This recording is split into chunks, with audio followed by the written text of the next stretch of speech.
L'invité de ce Smart Impact, c'est Marie-Pierre Aulas. Bonjour. Bonjour. Ravi, heureux de vous accueillir. Vous êtes la directrice générale de la Fondation Dassault Systèmes. On va commencer par une question évidente. C'est quoi la mission ou les missions? Il y en a plusieurs de cette fondation. Effectivement, il y a 3 missions. La première, c'est l'éducation. L'éducation des jeunes, des collégiens et des lycéens pour les sciences et technologies. Leur montrer que ce sont des métiers qui sont importants, dans lesquels ils peuvent avoir des carrières et dans lesquels ils peuvent s'épanouir. La seconde, c'est la recherche. Accompagner les chercheurs grâce notamment aux univers virtuels, c'est-à-dire des représentations numériques du monde réel, pour leur permettre d'aller plus loin dans leurs recherches, de tester leurs hypothèses et donc de progresser. Et la troisième qui nous tient à cœur, c'est le patrimoine, parce que comprendre comment le patrimoine s'est constitué, comment les ingénieurs des anciens temps ont innové, ça va nous permettre aussi de mieux préparer l'avenir et de mieux innover de notre côté. Voilà, donc 3 axes. Alors, on va passer pas mal de temps sur l'axe de l'objectif éducatif, rendre la science accessible, attractive pour les jeunes, pour les étudiants. Alors, c'est ce qu'on appelle les disciplines STEM, sciences, technologies, ingénierie et mathématiques. Qu'est-ce que vous faites pour les pousser vers les sciences, en fait?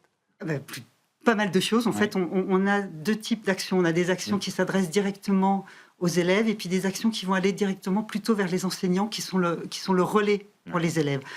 Pour les enseignants, par exemple, on travaille avec une autre fondation qui s'appelle C'est Génial. On a une initiative qui s'appelle Professeurs en entreprise. Et Professeurs en entreprise, c'est créer des liens entre les enseignants et l'entreprise et le monde de l'innovation. Parce que très souvent, les enseignants ne connaissent pas le monde de l'innovation, ne connaissent pas bien, tout du moins, les enjeux scientifiques et technologiques que peuvent avoir les entreprises aujourd'hui et les carrières, encore une fois, que ça amène. Donc, on échange avec eux.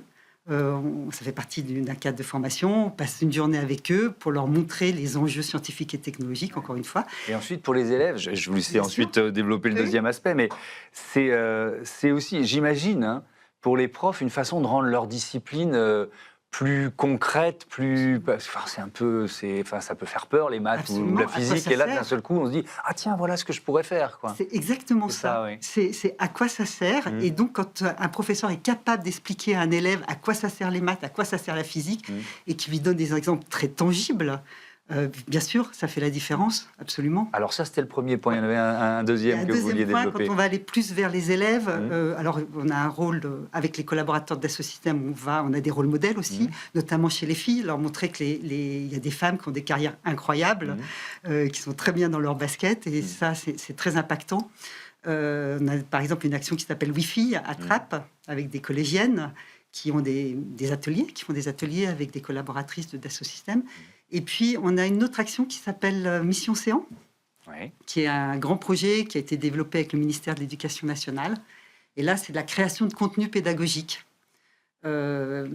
sur différentes thématiques, différentes matières, mais en s'appuyant toujours sur les océans pour à la fois les sensibiliser aux questions d'environnement et leur permettre d'approfondir les disciplines. Est-ce que vous voyez des appétences, enfin, je ne sais pas, si vous partez vers Mission Océan, là, tout de suite, ça va connecter chez les jeunes? Est-ce que c'est plus difficile, par exemple, de convaincre les jeunes filles de se lancer dans des... Parce qu'on voit que, malheureusement, les statistiques restent assez stables et à des niveaux décevants, quoi. Vous voyez ce que je veux dire? Je vois très bien. Il y a des défis plus difficiles que d'autres à relever? Alors, les jeunes filles, c'en est un, très clairement, et très tôt, dès le collège, et même, a priori, même avant le collège, dès la primaire, effectivement, leur montrer qu'elles sont capables. C'est même plus là, on n'est même plus au niveau des métiers, on est vraiment au niveau de la capacité à embrasser les mathématiques, la physique, les sciences en général, pour pouvoir, elles, se projeter. Les rôles modèles, ils sont essentiels dans ce cas-là. Les rôles modèles, ils sont essentiels. Les études le prouvent. C'est vraiment en se projetant des rôles modèles qui soient féminins ou de la diversité aussi. On ne parle pas que des filles et garçons, on parle aussi de diversité culturelle, c'est essentiel. Alors, il y a aussi l'utilisation des logiciels Dassault Systèmes qui est au cœur de vos programmes, notamment la simulation 3D, la modélisation. Toujours à propos alors peut-être plus des étudiants, mais à quel point ça peut changer leur manière d'apprendre, d'expérimenter? Ça change tout. Ça change tout. Ah oui. Alors, déjà parce qu'on apprend avec plaisir. Et quand même, quand on est dans le plaisir, on apprend mieux, on accélère, évidemment. Et puis, de manière très concrète, grâce aux univers virtuels, on peut aussi aller dans des endroits où on n'irait pas. Je vais vous donner un exemple très concret. On a créé un contenu pédagogique pour les bacs pro MELEC, en électricité, électronique. Ok.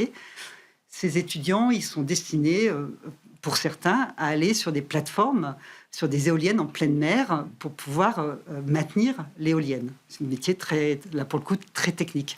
C'est compliqué à apprendre ça. C'est compliqué d'envoyer des élèves. Le stage n'est pas simple à organiser. Oui. Envoyer des élèves en haut d'une éolienne en pleine mer, autant dire que pour toutes les raisons que vous pouvez imaginer, c'est pas possible. Donc on a créé un contenu pédagogique en virtuel. Donc en virtuel, ils apprennent les gestes de sécurité, ils apprennent à maintenir l'éolienne dans des conditions comme s'ils étaient en réel, hein, c'est-à-dire qu'on peut avoir le vertige quand on est en haut de l'éolienne, mais en tout cas, ils apprennent plus vite et mieux qu'avec un livre, j'ai envie de dire. Il y a même un concours, je crois, qui s'appelle le concours Made in 3D. De quoi il s'agit? Alors, Made in 3D, c'est un concours qu'on a développé avec la main à la pâte et qu'on a aussi bien accéléré, notamment en Inde et aux États-Unis, qui permet à des élèves de créer une start-up virtuelle. Ils se regroupent à 5 et ils inventent un produit qui leur permettent un produit pour améliorer le quotidien. Ils le conçoivent, ils le simulent, ils l'impriment en 3D, ils font une campagne marketing. Et l'idée là, c'est dans cette start-up virtuelle, c'est de permettre aux élèves de travailler ensemble et de voir les compétences des uns et des autres. Il y en a un qui va avoir plus d'imagination, il y en a un qui va être meilleur sur la 3D, puis il y en a un qui va se dire le marketing, c'est mon truc. Et comme ça, ils se projettent aussi, là encore, de manière très concrète dans des métiers. Il y a des exemples, enfin, je ne sais pas depuis combien de temps il existe ce concours Made in 3D. Made in 3D, ça fait 5 ans. Oui, on a un peu de recul pour voir ces collégiens, ils sont quoi? Certains, ils font des études supérieures. Enfin, vous voyez ce que je veux dire dans le déclic que ça peut représenter. Alors, ce qui est très chouette, c'est que la Fondation, aujourd'hui, elle a 10 ans. Oui. Et donc, maintenant, je vois arriver des élèves, alors avec Made in 3D, mais... je vais donner un autre exemple qui, moi, m'a beaucoup ému, qui est avec les apprentis d'Auteuil, avec des enfants qui sont quand même dans des difficultés scolaires lourdes. On a un autre concours qui s'appelle Course en cours, où les élèves doivent simuler une petite voiture automobile de course et puis faire une course. Et puis, se projeter comme une écurie de course. Et là, c'est pareil, on est dans de la simulation. Là, on est dans la simulation virtuelle, etc. Exactement.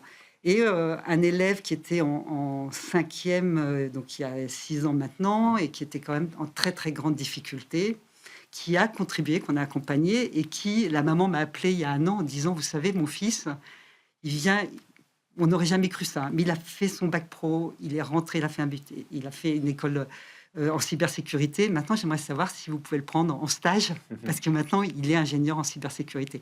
Donc, c'est les choses qui sont très impactantes.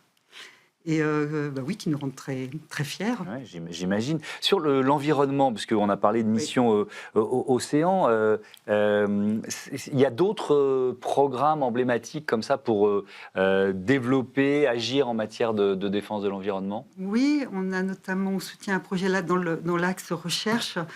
On a un projet avec le CNRS à Montpellier et SUPMECA, l'école d'ingénieurs. Et ensemble, ils travaillent à la réalisation de balises qui permettent de suivre les poissons. Alors, on connaît bien les balises sur les tortues. Sur les poissons, c'est plus compliqué techniquement pour plein de raisons. Et donc, ils travaillent ensemble à imaginer ces balises qui vont permettre de suivre le parcours des thons et donc de mieux comprendre comment les thons fonctionnent. Et quand on comprend mieux comment ils se déplacent, on peut mieux les protéger. Et là, ce qui est intéressant, c'est un chercheur avec des étudiants. Donc, les étudiants bénéficient des travaux du chercheur et eux-mêmes montent en compétences. Comment vous choisissez les projets que la Fondation Dassault décide de soutenir? C'est un collège d'experts, de scientifiques? Oui. Il y a 2 types de projets. Il y a les projets qui nous arrivent, les projets qu'on imagine nous. Ouais. C'était le cas de Mission Océan. Et puis après, on a des experts, bien sûr, surtout quand il s'agit de recherche, très pointu. Puis après, on a un comité de sélection qui se réunit 2 fois par an. Ouais. Cette fondation, elle prend sa part, j'imagine, dans la stratégie RSE du groupe, de l'entreprise? C'est-à-dire comment ça interagit en quelque sorte? Ça interagit très simplement. En fait, je pense qu'on incarne vraiment les valeurs du groupe. Éducation, recherche, patrimoine, c'est au cœur c'est une entreprise scientifique, hein, donc ça s'inscrit pleinement dans la stratégie générale du groupe. Ouais. Et notamment par le mécénat de compétences, c'est de manière très concrète. Nos collaborateurs sont très impliqués. Ouais. Alors, qui peut prendre quelle forme, ce mécénat de compétences? Qui peut prendre, on a parlé des rôles modèles, on a des ingénieurs qui contribuent avec les professeurs à créer des contenus pédagogiques. Beaucoup. Là, on a une équipe d'ingénieurs qui travaille avec une chercheuse du CNRS sur la reconstitution scientifique du phare d'Alexandrie en 3D.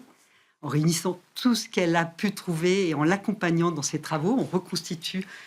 Voilà, vous verrez ça dans quelques mois, mais avec elle, on l'aide à reconstituer le phare d'Alexandrie tel qu'il était, et c'est une véritable innovation. C'était le premier gratte-ciel de l'humanité. Et je tease un peu, mais c'est bien, on va découvrir ça. Un dernier mot toujours pour voir comment l'action de la Fondation s'intègre dans les actions RSE du groupe. On parlait de diversité, on parlait d'appétence des jeunes filles pour les matières scientifiques. Est-ce qu'il y a un lien entre ce que vous faites là et la politique de recrutement de Dassault Systèmes? Vous voyez ce que je veux dire? Est-ce que vous appliquez finalement, parce qu'on sait tous, on en a parlé souvent ici, qu'il peut y avoir des biais de recrutement, que toutes les entreprises n'ont pas la capacité à élargir un peu le spectre des recrutements. Est-ce que vous réussissez à appliquer les mêmes principes dans le recrutement du groupe? Ce qui est sûr, c'est qu'on a une politique très active au niveau de Dassault Systèmes, mais très, très volontariste sur les filles. Notamment, on a lancé une app qui s'appelle Augure, O''Gure, G-U-R-E, qui permet aux jeunes filles de tester différentes hypothèses et de découvrir le métier, le corps de métier scientifique dans lequel elles pourraient s'épanouir. C'est très ludique, c'est vraiment sympa. Et Dassault Systèmes a développé ça. C'est peut-être pas forcément ce qu'on attend d'une industrie, sur ces actions de communication. Ouais. Néanmoins, on l'a fait. On a un programme qui s'appelle WIN pour le développement des femmes en interne aussi de Dassault Systèmes. On est très volontariste avec Elle Bouge, par exemple, un certain nombre d'acteurs dans ce domaine-là. Et donc, la Fondation vient en renfort aussi de cette politique. Et nous, on va aller voir les collégiennes et les lycéennes. Donc, c'est vraiment une stratégie très complémentaire entre Dassault Systèmes et sa fondation. Merci beaucoup, Marie-Pierre Aulas, et à bientôt sur Be Smart for Change. On passe tout de suite à notre Zoom. Connaissez-vous l'éco-frugalité ?